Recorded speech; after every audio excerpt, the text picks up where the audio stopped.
Welcome back to the Sports News Analysis YouTube channel. My name is Mike. I'm continuing my 2014 NFL playoff previews, and this video is for Super Bowl 48 between the Denver Broncos and the Seattle Seahawks. This game will take place at MetLife Stadium in East Rutherford, New Jersey on Sunday, February 2nd. Both these teams, the #1 seed in their respective conferences, both finished the regular season at 13-3 and advanced to the Super Bowl via wins in the divisional round and the conference championship game at home. And these two teams, in my eyes, have been the best two teams in the league all year from a consistency point of view. It's finally good to see the two best teams meet in the Super Bowl, sort of the way it should be. And, a lot of subplots to this game. Certainly these two teams, polar opposites in the way they do a lot of things, both offensively and defensively. You can't start talking about this game without first talking about the matchup between that Broncos pass offense and the Seahawks pass defense. Maybe the best pass offense of our time and the best pass defense of our time squaring off on the biggest stage. And you really can't ask for more than that if you're a fan. And certainly all eyes will be on Peyton Manning, all right, as he tries to get his second Super Bowl. To me, he's already, in my eyes, a top 5 quarterback of all time. Why do I say that? Because I think he's the best regular season quarterback ever. I don't think there's really any debating that. And I don't need to see him win a second Super Bowl to solidify what I think of him as a quarterback. But the fact of the matter is, a lot of people do. And if he's able to win this second Super Bowl, I think it'll do wonders, again, for his legacy. But, that legacy stuff, you could talk about that after the game. He has a very big task ahead of him dealing with the Seattle Seahawks secondary and pass defense as a whole. All right? And, you look at it from a Broncos point of view. Some matchups to keep an eye on. Demaryius Thomas against Richard Sherman should be a fascinating one to watch. You have Demaryius Thomas, who averaged 15.5 yards a catch, versus Richard Sherman, who, let's face it, outside of that big play he made at the end of the game, the 49ers pretty much stayed away from Richard Sherman. Will Denver do the same? I see them going after him because Demaryius Thomas is a huge part of that passing offense, and to just ignore him, I don't think is going to happen. A unique matchup for me will be whoever matches up on Julius Thomas. You would figure it would be KJ Wright, who still looked a little banged up last week to me. He'll have 2 weeks to heal now. KJ Wright, you remember earlier in the year, did a great job against Jimmy Graham the first time the Saints played the Seahawks in the regular season. Does he match up on Julius Thomas? This is a combination of him and a safety matching up against Julius Thomas. That, to me, is a key matchup to watch. And also, the Broncos in the running game. I think Seattle, if you're physical with them at the point of attack and you stay consistent to the running game, we've seen teams have some success doing that.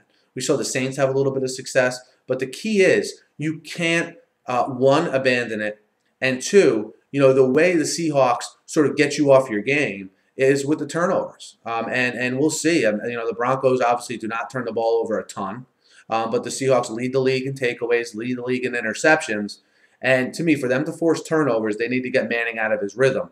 And from a Broncos standpoint, that offensive line is going to be key. They have been all year. All right. Manning's only been sacked 16 times. And what has that allowed him? It's allowed him, all right, to get the ball out of his hands quick. 2.34 seconds on average from snap to throw for Manning this year. That's an incredible number. It obviously helps the offensive line. But again, they haven't faced a team that can cover like this, specifically being physical at the line of scrimmage. So it'll be interesting to see how that affects Manning's timing, if at all. Overall, going up against Michael Bennett, Cliff Averill, Chris Clemens, and the rest of the cast there on the Seahawks defensive line, how does that Broncos offensive line hold up, I think will be key. Do they try to establish the running game, which I think they should, especially considering the weather, which figures to be at minimum cold. We don't know if any elements will be involved, but for those of you who have never been to the Northeast in February, it doesn't matter how nice it is during the day. At 6:30 at night, the sun's down, and it's going to be cold there. And never mind that it tends to be windy in the middle of the swamp there in East Rutherford. But the Broncos, from a defensive standpoint, it all starts at the point of attack. All right, that Broncos front seven versus the running game of the Seahawks. Outside of the matchup I just detailed with the Broncos pass offense versus the Seattle pass defense, How that Denver front seven holds up against the run is going to be crucial. Look how important it was against the Patriots. All everyone talked about all week was how the Patriots were a new team running the football, and they were stopped dead in their tracks against the Broncos. Terrence Knighton, Sean Phillips, Robert Ayers and company. All right, you throw in those linebackers.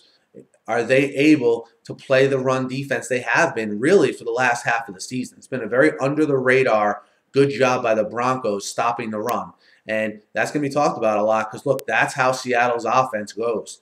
And I'll get more into Seattle's offense in a second. But, you would figure the Broncos secondary will match up well against the Seahawks receivers. I mean, look, if you're looking at the Seahawks, the thing that scares you the least is their ability to make big plays in the passing game.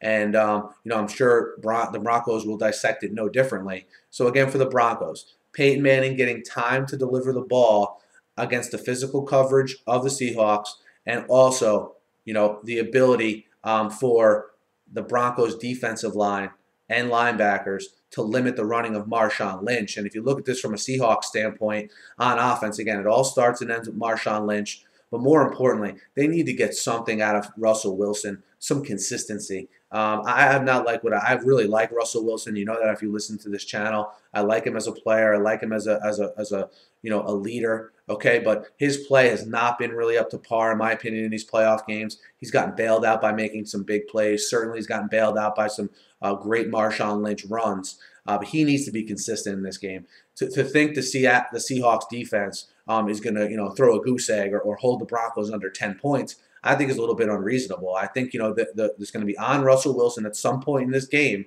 to make a big throw, make a big play with his legs. Can he do it? He made enough plays versus the 49ers. Okay, can he continue that against the Broncos? It remains to be seen. This is Russell Wilson's obviously first game on this stage. How does he react to that? A big part of how he settles into this game will be their ability to run the football, which they've been able to do consistently here for a while now, guys. But the Broncos front seven is playing well. They're able to establish Marshawn Lynch early, get Russell Wilson into a flow, I think is key. And, the flow they're able to get into on offense really ties into their defense as well because, if the Broncos go up 14-0 right off the bat, you would think then the Seahawks have to get completely out of what they want to do game plan-wise. But the Seattle offense, predicated on Marshawn Lynch in a physical running game, and it can be no different. They haven't tried to change their identity all year, and they shouldn't try against the Broncos. On the defensive side of the ball for the Seahawks, look, they have to totally take the mentality that they're an aggressive defense going up against what I consider to be an amazing offense, but more of a finesse-type offense. Can they jam these receivers at the line? Can they win at the point of attack, rushing after the passer and totally stopping that Denver running game in its place? Because remember, when Denver played New England in that bad weather earlier in the year, Knowshon Moreno rushed for 230 yards. So Denver can run the football. All right. Can Seattle take the run completely away and be physical enough with these receivers to, one, disrupt the time with Manning, and two, allow their defensive line to get after Peyton Manning? I think is going to be absolutely crucial in this game. And to me, the Seahawks have to do the little things on defense. Swarm to the ball, hit everyone hard. Because to me, if they're going to win this game and have a chance to win this game, it's going to be one where they systematically, physically, beat the Broncos down to where in the second half, they're able to force a turnover, force a fumble, okay, and get Manning overall out of his rhythm. But that Seahawks defense is going to have to force that big turnover in this game. To think you're just going to straight up beat Peyton Manning without forcing any turnovers, to me, is unrealistic. So something the Seahawks have done all season. This narrative that the Seahawks don't play as well on the road, I think you could throw that out now because these two teams had the same road record this season. They were both 6-2 on the road. So if you hear any of that noise, that's just someone really reaching for a storyline in this game. Certainly the Seahawks don't play, in particular the defense don't play as good on the road as they do at home. That would be impossible. They're amazing at home, okay? But they're still definitely way good enough to get this done here today in the Super Bowl in my mind. And I think all these matchups are going to unfold. These teams both have good kickers, which I think is important. Another thing to mention is either one of these coaches that wins this game will be their first Super Bowl win as a head coach. So congrats to John Fox and Pete Carroll for getting their teams this far. Both these teams were built with an identity in mind. John Schneider has built a very tough physical football team based on the premise of competition every day at every position. And the Broncos and John Elway have built a team, maybe more for the short term with Peyton Manning at quarterback to win now, and to win with a high-powered offense. And in today's NFL, that's most of the time, a very good strategy to go with, certainly when you have Peyton Manning at the helm. And I think this is going to be a fascinating game. Without knowing the impact the weather will have on the game, at minimum, again, you can expect it to be very cold. I would say in the 20s minimum at kickoff. And look, after everything shakes out, I think you get a Seahawks team that I picked at the beginning of the year that I think is primed, especially when you take into account where the game's going to be played. This is going to be a perfect element for them. I expect a close game. Make no mistake about it. I just think the Seahawks in the end wear the Broncos down with how physical they're going to be, force Manning into a couple turnovers, and most importantly, okay, a lot of focus is going to be on Seattle's defense, but I think Russell Wilson does enough improving and in the passing game to get this done and makes enough plays in the end. Obviously, throwing Marshawn Lynch in there as well. So I'll take Seattle +2 to win Super Bowl 48 and I wouldn't even call it an upset, but to beat Peyton Manning and the Broncos. So again, Seattle +2 to win Super Bowl 48. Guys, let me know what you think. Hit me up in the comments. Hit me up on Twitter as well. This will be my last preview of this season being as the Super Bowl. I already have a lot of draft videos up for you guys to check out, NFL free agency stuff. My coverage doesn't stop here. I want to make sure everyone knows that. I cover the NFL 365 days a year here on my YouTube channel. So be sure to subscribe. It's absolutely free. I look forward to the Super Bowl, and I look forward to the offseason with you guys. Thanks as always for listening. Couldn't do it without you. Have a great day.